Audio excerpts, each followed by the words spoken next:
So how come the church is called 1-1?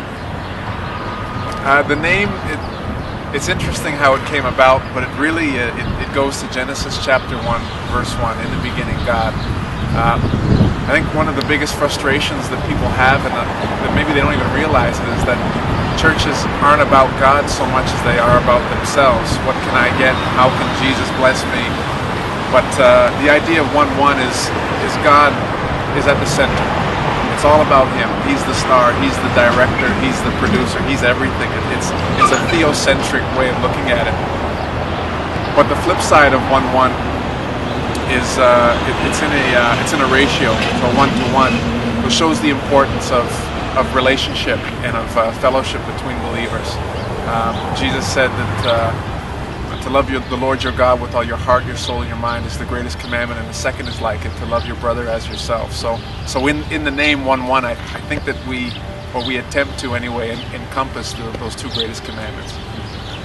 I've been involved personally with Urban Promise for maybe 6 or 7 years, and I spent a lot of time trying to build bridges between the people being ministered to in Urban Promise and existing churches and fellowships.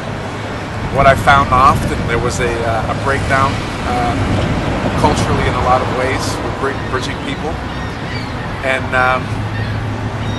we thought, why not start something? There are enough people who are coming to faith and knowing who Christ is, so why not birth a new expression of the body? And what's the basic strategy that you're using?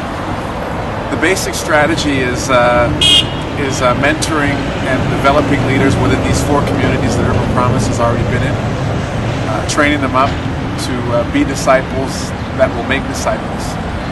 The interesting component is that these 4 areas will monthly come together for a big celebration where we'll experience diversity and we'll experience the different things that God is doing on the different parts of the city, mainly in government housing.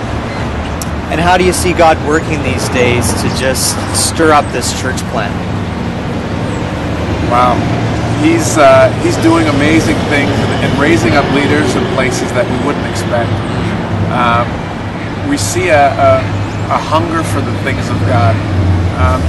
We think of government housing and we think of at-risk neighborhoods as being a place to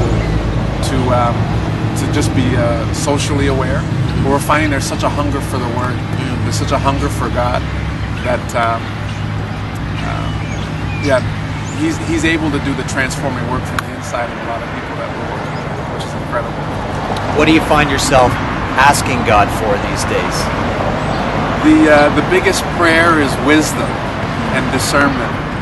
I feel like we're given so much as far as resources, scholarly work, just things that people have never had the opportunity to have, even 40 or 50 years before us. We have so much. I feel that that scripture that talks about to whom much is given, much is required, it makes me tremble and know that we have access to so much, people's failures and successes. So to see all of that going before us, now there's an opportunity to really pull a lot of the things together and make a real impact and a difference in the city of Toronto.